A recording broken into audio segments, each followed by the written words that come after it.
Kahit sobrang dami at sari-saring intriga ang ibinabato kina Kim Chu at Sian Lim, nagawa pa ni Kim na magbahagi sa publiko ng mga plano nila ni Sian Lim.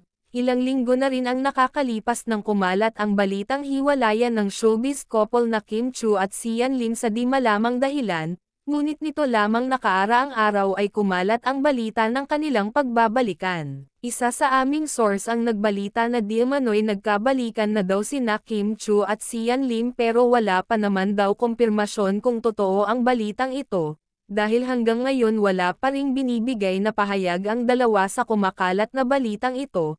Samantala sa nakalap naming balita, plano na daw sana ni Kim at Sian na magpakasal sa darating na 2024 kung hindi lang sana nagkaroon sila ng problema sa kanilang relasyon. Kayo, ano sa palagay nyo? Nagkabalikan na nga ba sila?